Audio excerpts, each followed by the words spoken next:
Carl Kennedy from The Rods, and you're watching Aftershocks TV.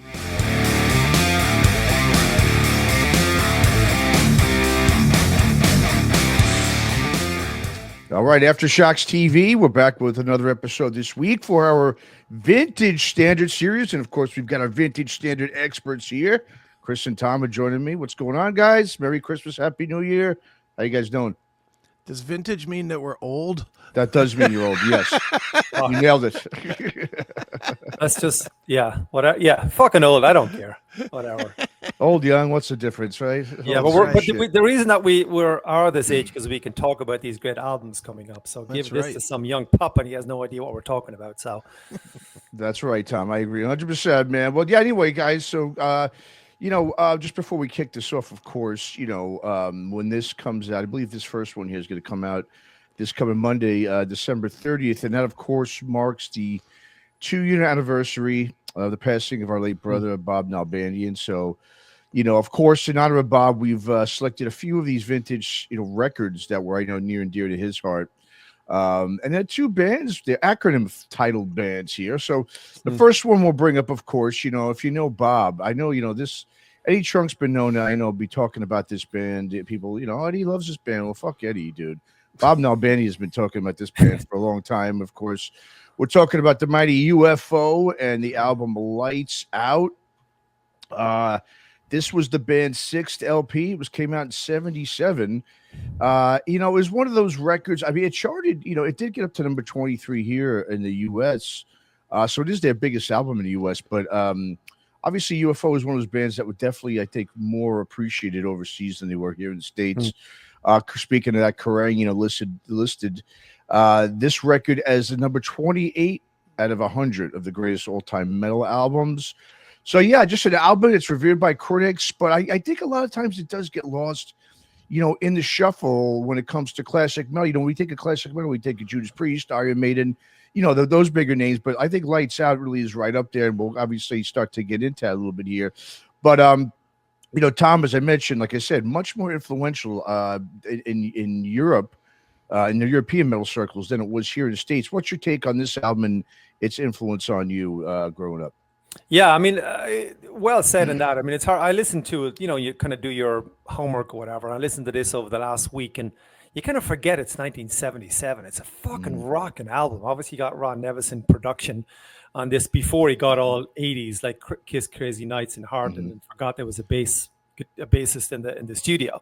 But, good 70. I love that kind of 75 to 80s production. I love the sound of that. It's kind of raw, kind of the couple of guys jamming in the studio. So I like the sound of it, first of all. But, UFO for me, like I got into metal in 80, 81, kind of Thin Lizzy, Saxon, Maiden, AC/DC, kind of Usual Suspects. So, but I probably only, whilst I was aware of UFO just from reading Kerrang. Like Kerrang was, like we spoke about this last time, was the Bible. That was my only source of information was Kerrang. There was no Wikipedia, there was no Google, there was no other really rock and metal magazines that hit home for me. Metal Edge I kind of discovered a little bit later, but so that was pretty much all I had to go by. So when bands started talking about UFO, like you had Iron Maiden, Steve Harris, obviously the black and white stripy pants like Pete Way and shit like that, but I went back and discovered UFO, but probably only in the mid-90s. So I was already into metal 12 or 13 years at that point before I even discovered who these guys were. So I, obviously age-wise, I was only 7 when this came out, so I totally missed that boat. But looking back retrospectively, I get how important this album is. It was their highest ever chart position in the US. You said it there, 23. So this was arguably the height of their success. Probably here, Obsession and Strangers, I guess, that kind of 3-year period.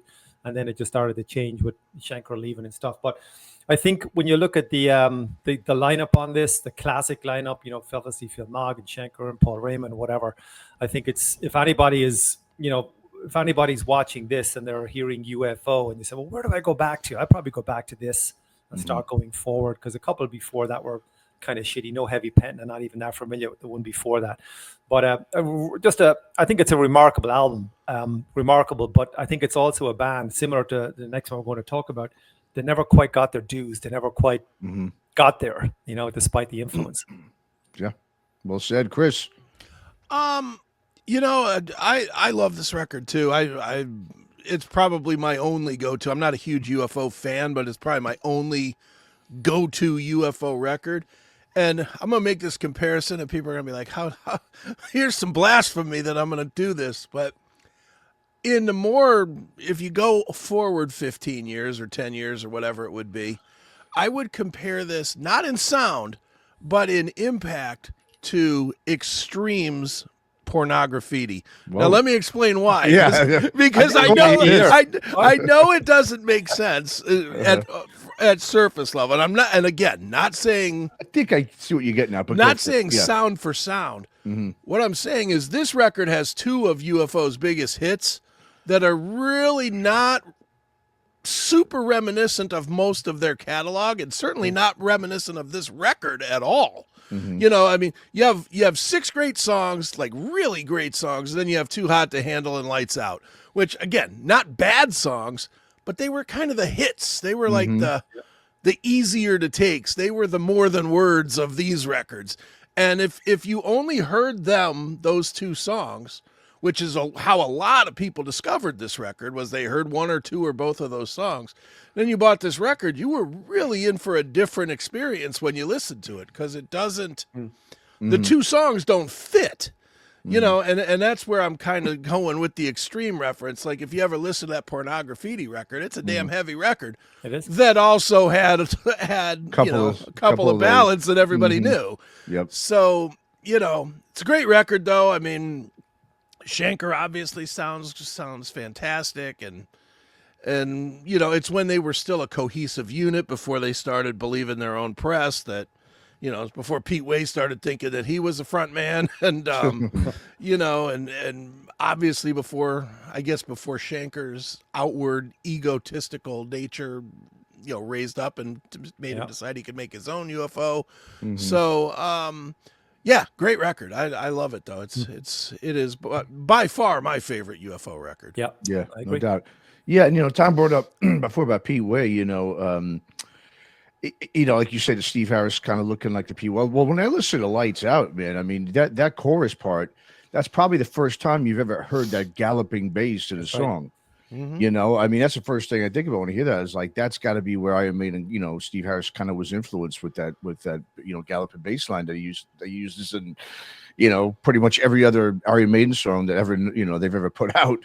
And then, yeah, with, you know, Michael Schenker, obviously he's a guy that, I mean, he's always, you know, obviously talked about, but I think sometimes he does get sort of, you know, forgotten when you're discussing greatest guitarists of all time. And a lot of it had to do, like you said, I mean, he was, you know, not even just ego. He was a bit of a recluse, you know, Michael Schenker. He was that guy who wanted the spotlight, but yet didn't want it, you know? And so it's like, you know, and I don't know if I'm sure he moved to LA and tried doing all that. He just never fit into that LA mold with the MSG group and everything. So, well, he wasn't a shred guy. No, Like, never. no, you're right. It's true. And that's kind of where More finesse-y. Yeah, that's where he fell back, because, as you know, this came out in what, 76, 77, right before Eddie Van Halen. And then Eddie Van Halen changed the game, and everybody became a shred guy. You know, so his impact, I mean, it's funny. We used to goof on the CMS all the time about, we had callers that would call in about Schenker and say, well, we don't get Schenker because, you know, he's all about tone and feeling. And there's truth to that with Schenker. Absolutely. Is that he's more tone and feeling than flash and pizzazz. And I think that's honestly why MSG, while it had some good songs, never really had a super breakout record. Because MSG, when it came out at a time when everybody had their own George Lynch in their band. And Michael Schenker wasn't that guy. He was, you know, creating some great songs. Like, for me, his MSG stuff, I'll start and finish with Save Yourself, my favorite record ever from that Michael Schenker played on.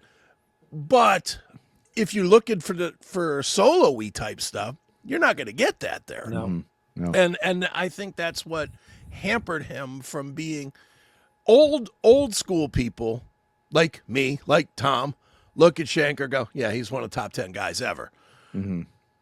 Less old school people, under 50s, do not have him in their top 10. And it's a weird thing when you think about one guy, how the dichotomy could be so great. Well, I think because, like you said, he wasn't really. If you think about Schenker, he wasn't really a part. He never had, especially here in the States. He was never part of a hit, like a major hit. Never. Obviously with Scorpions, when they got here, it was all Rocky Like a Hurricane and everything, and No One Like You, and he wasn't on any of those records. Obviously the biggest hit he probably had here was On and On, with MSG. So I mean, that's probably the biggest hit he had. So I think Anytime. Yeah, exactly. So that was really interesting about him was just he was I mean, and like you said, Chris, you nailed it. Yeah, anybody under 50. I mean, I know Schenker, and the reason why I probably know him is because my dad was a Schenker and MSG fan. But if I didn't hear it through his mixtapes and so forth, I would have never heard probably of Schenker, except for the historical part of it. Because I mean, are there any when you listen to these classic rock, stations or anything you put on, is there any songs that he was a part of that you could hear on those lists? No. And but so Matt, we had a chat. I remember going back a couple of months back, and we were talking about, is Schenker overrated or underrated? And you could literally talk for an hour and make a case on either direction, which is kind of what we're doing. But I think his place in rock and metal history is cemented forever. But conversely, outside of that, he's a lot of rock musicians are, but that he's not known outside of that. Has he ever been on a million seller like in the US? Well, that's it. No, he hasn't, and that's it right there. But then conversely, he's it's almost like he's okay with that, because he keeps on jumping around. I don't know that I'd go that far. Yeah, maybe you're right. Okay, I'll take that. I mean, he did try very hard to put together a super group that failed monumentally. That Contraband. He definitely tried to be part of that, and he brought in the Flash guy so that he could be part of it with him and Tracy Guns. So he did want. And look, I've interviewed Michael a bunch of times, probably 15 times. So I'm not trying to say I know Michael Schenker, but I've interacted with Michael several times. Michael wanted to be that guy. He did want to be that guy, and you can go and look really at the. If you really want proof that he wanted to be one of those guys, forget the music. Just look at the pictures on any of the MSG records from 81 to about 86. The hair's all big and spiky, and the spandex and the poofy shirts. He wanted to be one of those guys. His style didn't allow him to be one of those guys. And that's why MSG always stayed as kind of a mid, maybe a top 30s type of a you'd listen to Motley Crue and you'd listen to I don't know, Poison and Warren or whatever's on the radio, and then every once in a while they'd slide in a MSG song. And Schenker wanted to be it. He just did. He was too old for it. For one, it's kind of like Asia in the rock world. Asia came out. They were all 45 years old, and they're trying to compete against Michael Jackson. Well, that's not going to happen. And I think it's almost diminished what the guy did. The best place you can look to see Schenker's impact is when he came back to UFO, because UFO was floundering. Let's be honest. The UFO without Michael Schenker was floundering. And then he came out. What was the album he came back on? Sharks or something like that? That was just amazing. I see the cover in my head. Yeah. Yeah, it was just like this amazing record from UFO that hadn't done an amazing record since the 70s. I mean, he fit one band. And a lot of guys are most guys are like that, honestly.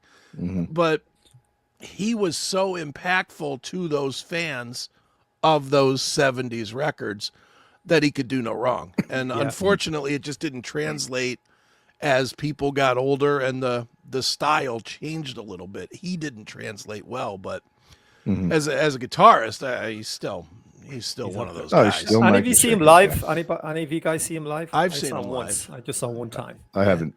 I've seen him live, and sometimes he's good, and sometimes he's not. I mean, he's had his substance issues. I was going to say, unfortunately, a few of the times that I caught him were when he was liking his booze and drugs more than playing guitar, and he had some rough outings. I saw him maybe 6 years ago on the was it Schenker Fest, whatever incarnation it was. But remember, he came back with all the singers. There was Robin McCauley, there was Graham Bonnet, there was Gary Barden. Doogie White was there. So I saw that tour. They all Macaulay came up, and I saw basically the 5 singers just come up every second song, and it was fucking awesome, because I got to see all these rock stars that I was big fans of in the one night, and that was amazing. And he was just in the corner. He always kind of hunches down with the flying V and kind of sits there and does these things, says nothing. But that one time I saw him was awesome. But I'm a Michael Schenker fan. I like his latest releases are a little bit by the numbers, but they're solid.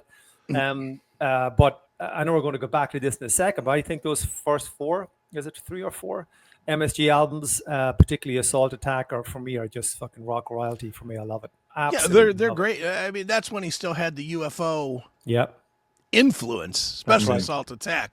But as time, you know, and again, I'll go to Save Yourself, that record. That's when he was like, well, it might be time to upgrade. You know, it might be time to try and sound a little more 80s. And like I said, he had the big hit with Anytime. You know, that was probably, I think that's his biggest MSG hit. Yeah, that's true. But it was a different sound, and it didn't impact, and then it was done. You know, it was, after that, can you even name a record? No. No, probably not. No. And that says all you need to know. It just but didn't he go into the wilderness for years and just released albums every 2 years with all different singers? And he was doing it. Just inconsistent, yeah. He's a wacky guy. Let's just let's call it the way it is. He's a wacky guy. Out there. You know, I mean, he's the only guy. You know, his brother. Let's be honest. His brother is one of the most revered guys, like in the community. Forget music or whatever, but. You hear no one say anything bad about Rudy Schenker. Except Michael Schenker. His brother. Except Michael. And Michael, every single he hates time. him. Michael's like, this guy sucks. He's terrible. He stole everything from me. It's like, and meanwhile, this guy's been in the business 60 years, and there's never been another bad word about him except from his brother. It's but crazy. even on Eddie Trunkhead had Michael Schenker on 2 weeks ago, and he spent 20 minutes of an hour or 45 minutes talking about Rudy. Yeah, you know, even Eddie was trying to get him off topic and kind of go back, and he kept on going back. But just super quick, just on this album, Back to Lights Out, I guess. But Love to Love for me is one of that fucking song is amazing just song. immense. That's the song. Yeah, 7 minutes. Like you can hear all the strings and I think there's horns in there, but that kind of song for the mid 1970s, mid to late 70s it's just rock royalty right there for me. It's an epic song, man. You know, and one of the things, you know, the names you mentioned before, Paul Raymond, you know, I remember doing an episode with Bob of Skull Sessions the day Paul Raymond passed. It was the same day that Bob, I remember, interviewed Jason Becker. And he just talked about how much he loved Paul Raymond. And really, when you listen to this album, without his, because this is the first album that he played with UFO, Paul Raymond. Yeah. And that, I think that was the really, you know, I know everyone talks about Schenker, but I mean, the element I think that was missing to complete a amazing album was Paul Raymond and his keyboards on this album. It's just like you said, Love to Love with that piano in the beginning. I mean, just the buildup of that song. And that is just an absolute classic tune. You know, I think it's the best song on the record. By far.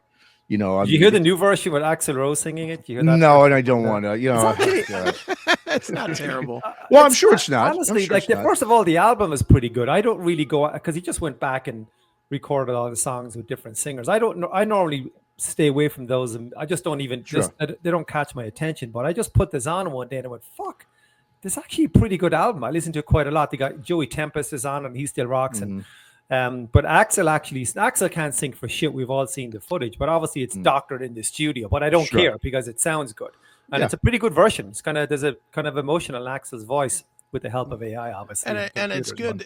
I will say this though, you know, to your point, Tom, it's cool that they covered this song because honestly, this is one. You know, it's a difficult song. It's long.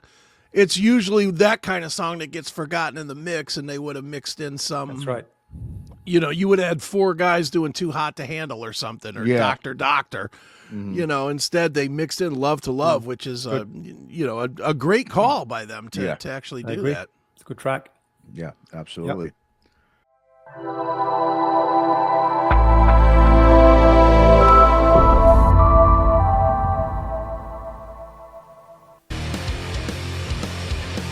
I had an interest in music always.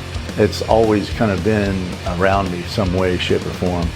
5 minutes sitting on a drum set, man, change your life. This is the same black guitar that Marty McFly plays in Back to the Future. I love the feeling I get in front of the freaking full stack here, just the vibration, there's something to it. I'm lucky because I do have a little bit of a tap into the Fu Manchu lore, into the Nebula lore. In order to keep things going, you kind of have to like start playing the game a little bit, you know, like the business game. Everybody has to get through a day-to-day, and how do you exist and how do you get by? As far as getting people to commit to bands, it's tough to keep a lot together these days, for sure.